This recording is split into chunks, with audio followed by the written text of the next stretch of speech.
Jesús de Nazaret nació y vivió en la zona que hasta el día de hoy se la conoce como Palestina. A lo largo de la historia, esta región recibió diferentes nombres: Judea, Canaán, Israel, Tierra Santa. Todas estas denominaciones hacen referencia al mismo territorio, aunque sus límites sean algo difusos y no siempre coincidan entre sí.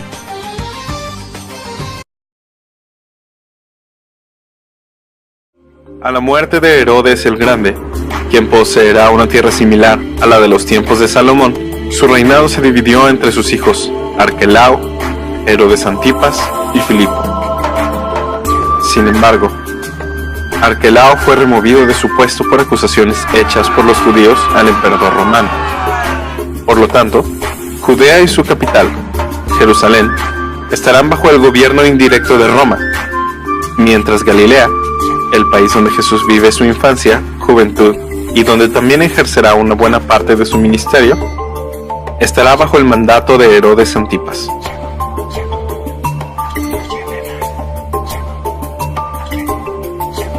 En Cisjordania, al oeste del Jordán, además de Jerusalén y Jericó, encontramos otras ciudades importantes como Belén, la ciudad donde la tradición ubica el nacimiento de Jesús; Emaús, la ciudad hacia donde regresan aquellos 2 discípulos desalentados después de la muerte de Jesús; y Betania, la ciudad donde San Juan dice que vivían Lázaro, Marta y María, los amigos de Jesús. Al norte de Samaria está el país de Jesús, Galilea.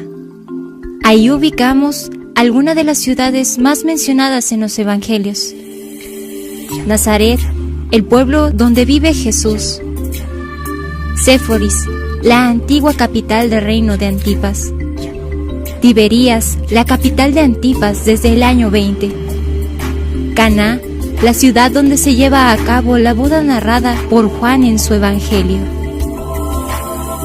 Lo que sigue es tomar en cuenta el clima, la flora y la fauna, al contrario de Egipto y Mesopotamia, que florecieron gracias a los ríos en los que se asentaron. El pueblo elegido no contaba con ventaja acuífera alguna. En Israel solo existe el río Jordán.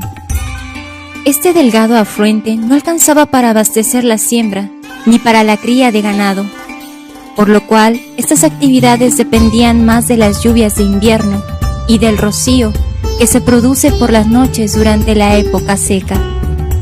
Que Palestina tiene 2 estaciones principales: la época de lluvias, que es en invierno, y la época de sequía y calor, que es en verano. En cuanto a la flora del país, los árboles más comunes son la encina, el terebinto, el roble y el pino de Alepo. Entre los cultivos podemos encontrar principalmente cereales, como la cebada, el sorgo y el trigo.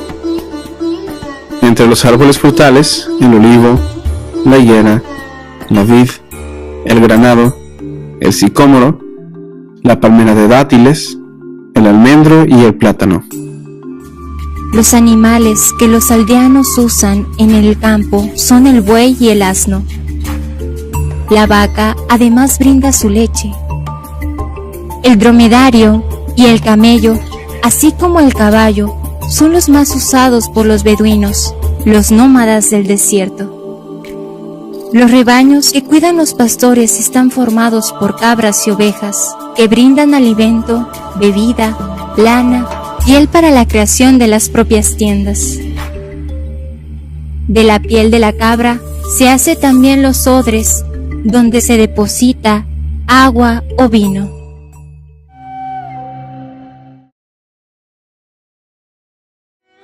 En los comienzos de la era cristiana, vivían en Galilea gentes de 2 culturas distintas.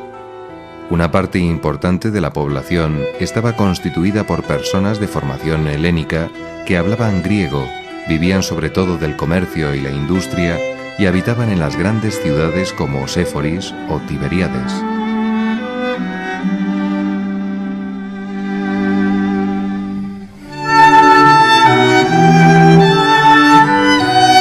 En cambio, la población rural era predominantemente judía, hablaba arameo y vivía en casas de campo, aldeas o pequeñas poblaciones.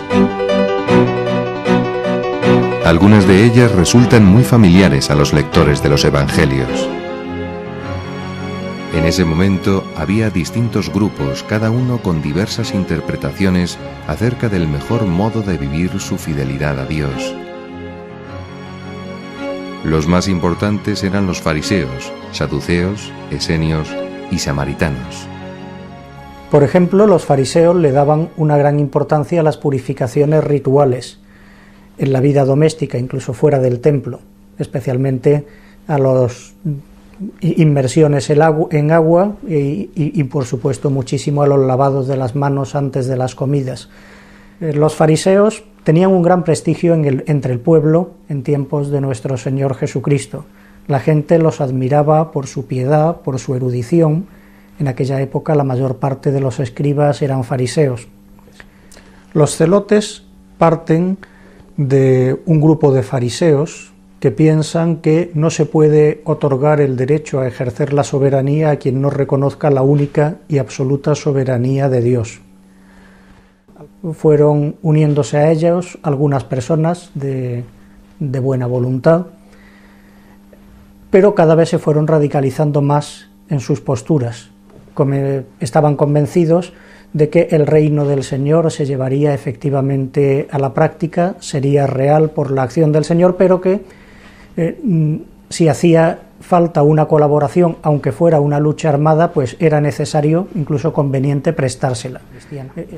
Bajo el nombre de saduceos, que pertenecían todos a la antigua tribu de Leví, y eran descendientes de la rama sacerdotal de los hijos de Aarón, e incluso de un posible primer sumo sacerdote que hubiera sido Tzadoc.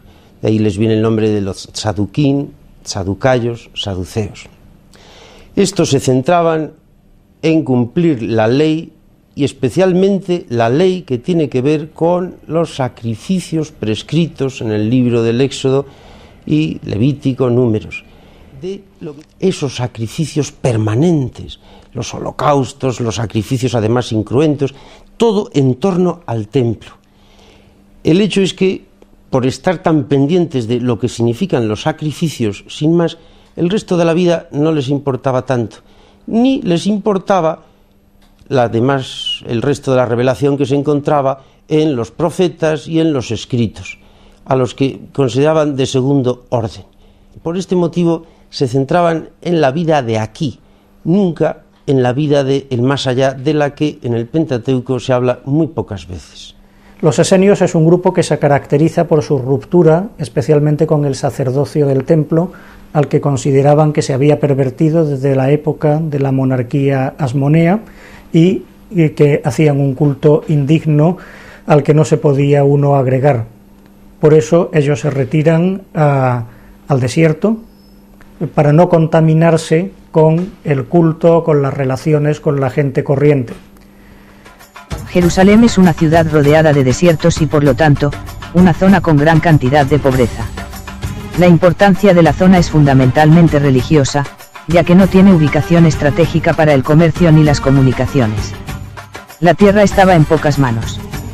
Y por esa razón toda esta zona había sido un lugar de gran convulsión social. Entre el año 57 al año 37 a.C., en tal pueblo seguía a cualquiera que le prometiera liberarse del impuesto que Roma había creado desde la invasión al territorio. En aquel tiempo, los recaudadores no eran empleados del Estado, sino comerciantes que adquirían o compraban el derecho a recaudar impuestos. Pagaban una determinada suma de dinero al imperio, y lo que obtuvieran por encima de esa suma pasaba a ser dinero de su propiedad. Cada una de las provincias tenía un gobernador que respondía al imperio romano y que, por lo general, ejercían la autoridad reprimiendo con gran violencia cualquier situación que amenazara la estabilidad del orden político.